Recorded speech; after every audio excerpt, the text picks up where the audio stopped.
یہ بات پسند نہیں آتی ہمیں. ہم 99% شرک میں ڈوبے ہوئے اللہ ماشاء اللہ. کئی لوگ ایسے ہیں جو شرک کے حوالے سے ہمیں ان کے عقیدے بہت اچھے لگتے ہیں. میں اس معاملے میں ہمیشہ کہتا ہوں اہل حدیث حضرات اس معاملے میں شرک معاملے میں بہت بہت بچے ہوئے. لیکن ہمارے ہاں وہ جو اسلاف پرستی ہے وہ کہتے ہیں ہم ہوئے تم ہوئے کہ میر ہوئے سب ہی اسی کی زلف کے اسیر ہوئے.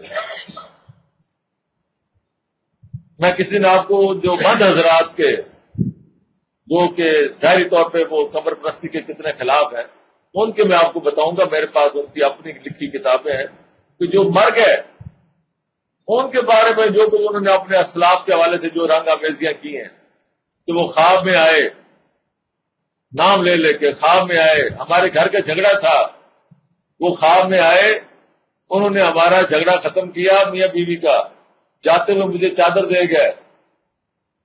صبح میں اٹھا تو وہ چادر میرے اوپر پڑی تھی. اللہ پاک کہتا ہے وہ غافل ہیں تمہاری پکاروں سے. اور اس طرح کی بہت سی باتیں. بہرحال اس معاملے میں صرف بریلوی تو نہ سمجھیں سارے اسی طرف لگے ہوئے. فَإِذَا تُتْلَىٰ عَلَيْهِمْ آيَاتُنَا بَيِّنَاتٍ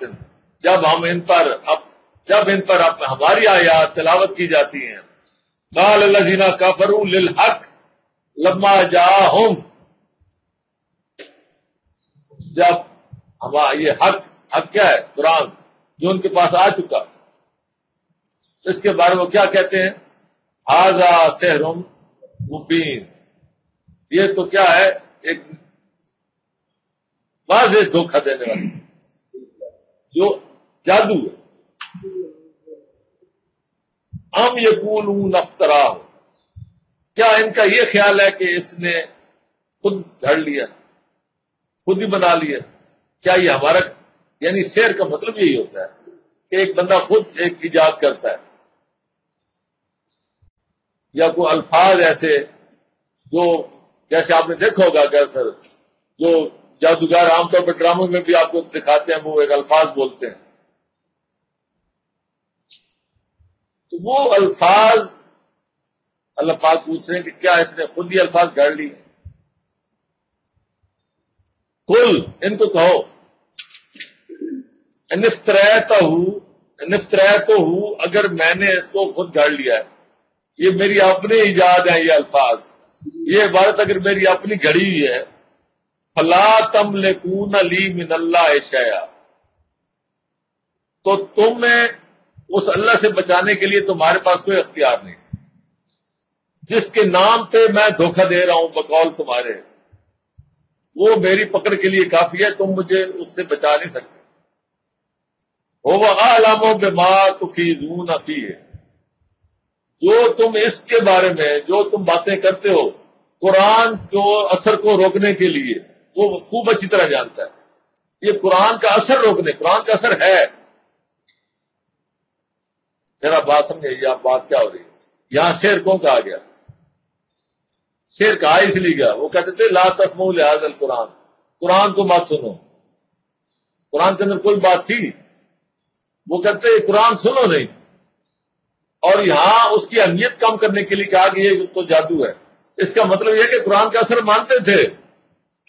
جادو جب کہہ رہے ہیں تو اس کا مطلب اثر تو مانتے تھے لیکن یہ نہیں مانتے تھے کہ یہ اللہ کی طرف سے. وہ کہتے ہیں یہ جادوگر اس نے یہ سارا فن ایجاد کیا.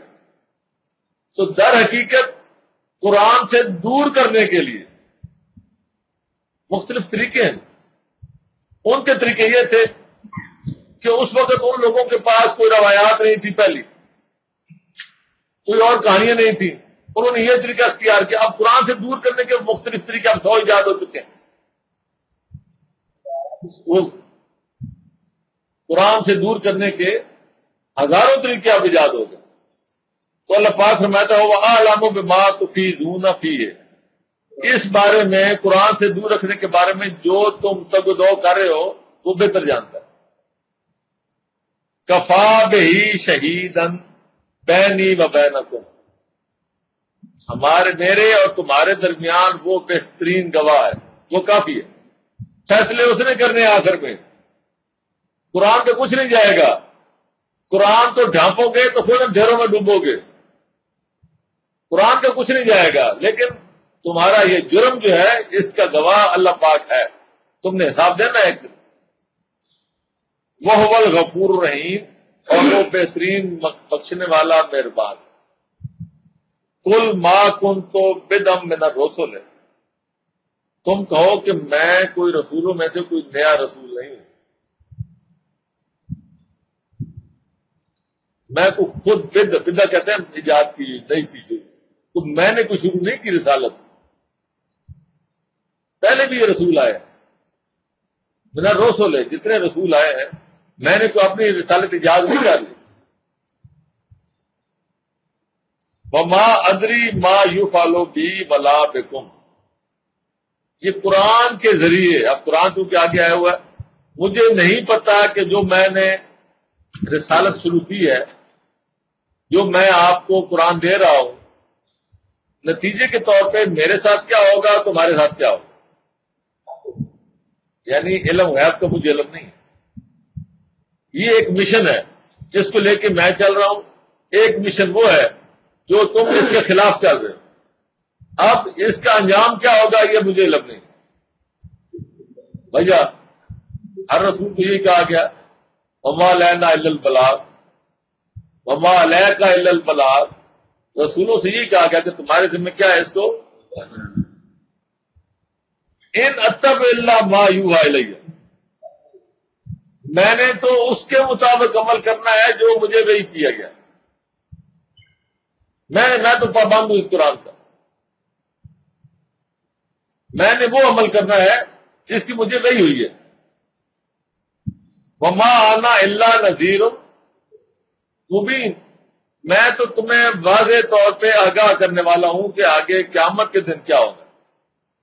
دنیا میں میرے ساتھ کیا ہونا ہے، تمہارے ساتھ کیا ہونا ہے، مجھے سے کوئی غرض نہیں، لیکن جو قیامت کے دن ہونا ہے وہ میں تمہیں وضاحت سے بتا رہا ہوں. قل ارأیتم، تم کبھی غور کرو. اب دیکھیں رسول اکرم کے مقابل صرف وہ نہیں تھے جو مشرکین مکہ تھے، اہل کتاب بھی تھے، سارے آپ کے مخاطب تھے. جیسے آج ہم تبلیغ کے لیے اگر نکلیں تو صرف نہیں ہے کہ ہم ہندوؤں کو، جو ہمارے سامنے پوری دنیا پڑی ہے، ہر طرح کے لوگ ہیں. قل ارأیتم، کبھی تم غور کرو، کبھی تم نے غور کیا، ان کان من عند اللہ، اگر یہ اللہ کی طرف سے ہوا، وکفرتم بہ، اور تم نے اس کا انکار کیا. بس یہاں بات ختم کر دی.